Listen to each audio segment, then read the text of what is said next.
ದಾವಣಗೆರೆ ಜಿಲ್ಲಾಡಳಿತ ಮತ್ತು ಪೊಲೀಸ್ ಇಲಾಖಾ ವತಿಯೊಂದಿಗೆ ದಾವಣಗೆರೆ ನಗರ ಆಟೋ ಚಾಲಕ ಮತ್ತು ಮಾಲೀಕರಿಗೆ ಸಂಚಾರಿ ನಿಯಮ ಪಾಲಿಸುವ ಕುರಿತು ಸಭೆ ನಡೆಸಲಾಯಿತು.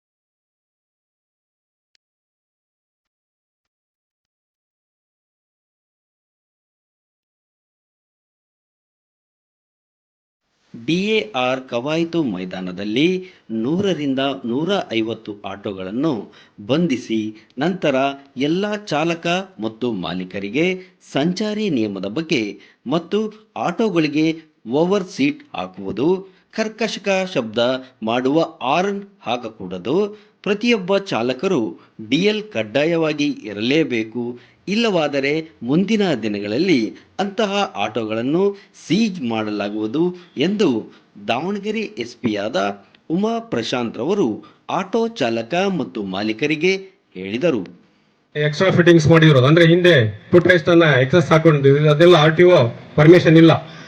ಎಕ್ಸೆಸ್ ಫಿಟ್ಟಿಂಗ್ ಮಾಡ್ಕೊಂಡಿರತಕ್ಕಂಥದ್ದು, ಆಮೇಲೆ ಎಕ್ಸೆಸ್ ಪ್ಯಾಸೆಂಜರ್ಸ್ ಗಳನ್ನ ಕ್ಯಾರಿ ಮಾಡ್ತಕ್ಕಂಥದ್ದು ಹಾಗೂ ದಾಖಲಾತಿಗಳಿಲ್ಲದೆ ಸಂಚರಿಸ್ತಕ್ಕಂಥದ್ದು, ಎಲ್ಲೆಂದರಲ್ಲೇ ನಿಲ್ಲಿಸಿ ಟ್ರಾಫಿಕ್ ಜಾಮ್ ಅನ್ನು ಮಾಡ್ತಕ್ಕಂಥದ್ದು, ಈ ಎಲ್ಲಾ ಉಲ್ಲಂಘನೆ ಕಂಡು ಬಂದಿದ್ದರಿಂದ ನಿಮ್ಮನ್ನು ನಿನ್ನೆಯಿಂದ ಈ ದಿನದವರೆಗೆ ವಿಶೇಷ ಕಾರ್ಯಾಚರಣೆ ಅಂದ್ರೆ ಸ್ಪೆಷಲ್ ಡ್ರೈವ್ ಮಾಡಿ ಹಿಡಿದು ತಂದಿರ್ತದೆ.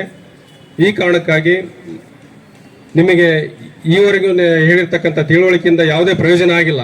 ಇನ್ನು ಮುಂದೆ ಬಹಳ ಕಟ್ಟುನಿಟ್ಟಾದಂಥ ಕ್ರಮವನ್ನ ಕೈಗೊಳ್ಳಬೇಕಾಗುತ್ತೆ ಅಂತಂದೇಳಿ ಈ ಒಂದು ಸಭೆಯ ಮೂಲಕ ಸೂಚಿಸಲಾಗ್ತದೆ. ನಾವೇನು ಈಗ ಜಾಸ್ತಿ ಹೇಳೋದಿಲ್ಲ, ಎಲ್ಲರೂ ಕೂಡ ಕಂಪ್ಲೇಂಟ್ ಮಾಡ್ತಾ ಇದ್ದಾರೆ. ನಾವು ನಿಮಗೆ ಸಾಕಷ್ಟು ಕಾಲಾವಕಾಶವನ್ನ ಕೊಟ್ಟಿದ್ದೀವಾ ಇಲ್ವಾ?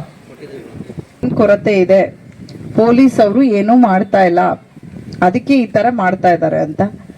ನಮ್ಗೆ ನಿಮ್ದು ಸಮಸ್ಯೆಗಳು ಅರ್ಥ ಆಗ್ತದೆ. ನೀವು ದಿನನಿತ್ಯ ಮಾಡ್ತೀರಾ, ಆಟೋ ಬಾಡಿಗೆಗೆ ಇಟ್ಕೊಂಡಿರ್ತೀರಾ, ಬೇರೆ ತರದ್ದು ಸಾಕಷ್ಟು ಸಮಸ್ಯೆಗಳಿರ್ಬಹುದು, ಅದ್ರ ಬಗ್ಗೆ ಕೂಡ ಹೇಳಿದೀವಿ.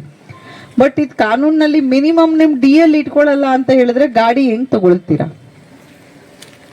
DL ಇಲ್ದೆ ಗಾಡಿ ಓಡಿಸೋದು ಸರಿನಾ? ಸೊ ನಿಮ್ಮಲ್ಲಿ ಈಗ ಕೇಸ್ ಮಾಡಿ ಗಾಡಿನೇ ಇಟ್ಕೊಳ್ಬೇಕಾಗ್ತದೆ. ಒಂದ್ಸಲಿ ಹೇಳ್ಬೋದು, 2 ಸಲ ಹೇಳ್ಬೋದು. ನಿಮ್ಗೇನಾಗಿದೆ? ಯಾಕೆ ನಿಮ್ಗೆ ಎಷ್ಟು ಸಲ ಹೇಳ್ಬೇಕು? ಆಟೋ ಸ್ಟ್ಯಾಂಡ್ ಎಲ್ಲಿದೆ ಅಲ್ಲಿ ನೀಟಾಗಿ, ಎಲ್ಲಿ ಆಟೋ ಸ್ಟ್ಯಾಂಡ್ ಇರಲ್ಲ ಅಥವಾ ಆಟೋಗಳಿಗೆ ಅಲ್ಲಿ 4 ಆಟೋಗೆ ಪರ್ಮಿಷನ್ ಇದೆ ಅಂದ್ರೆ 10-12 ಆಟೋ ನಿಂತಿರ್ತೀರಾ. ಡಬಲ್ ಲೈನ್, ಟ್ರಿಪಲ್ ಲೈನ್, ಜಾಸ್ತಿ ಟ್ರಾಫಿಕ್ ರಿಲೇಟೆಡ್ ಇಶ್ಯೂಸ್ ಬಗ್ಗೆ ಕಂಪ್ಲೇಂಟ್ಸ್ ಬರ್ತಾ ಇರೋದು ನಿಮ್ಮ ಆಟೋಗಳದ್ದು ಮೇಲೆ. ಸೊ ನಾವು ನಿಮ್ಗೆ ಅನ್ನೆಸೆಸರಿಯಾಗಿ ಫೈನ್ ಹಾಕಿ ತೊಂದರೆ ಕೊಡೋದಿಲ್ಲ. ಇಲ್ಲೇ ತೆಗೆದ್ಬಿಟ್ಟೆ ಗಾಡಿ ಹೋಗ್ಬೇಕು. ಈಗ ಇಲ್ಲಿಂದ ನಾಳೆ ತಗೊಂತೀರಾ ಅಂದ್ರೆ ಇಲ್ಲಿ ಬಂದು ನಾಳೆನೆ ತಗೊಂಡ್ ಹೋಗ್ಬೋದು. ಗಾಡಿ ಯಾವ್ದಾಗ್ಬೋದು? ನಾವೇ ಕರೆಸ್ಬಿಡ್ತೀವಿ ತಗ್ಸೋರ್ನ. ಆಲೆ ತರಿಸಿ ರೆಡಿ ಮಾಡ್ಕೊಬಿಟ್ಟವ್ರು ಅವರು. ಓಕೆನಾ?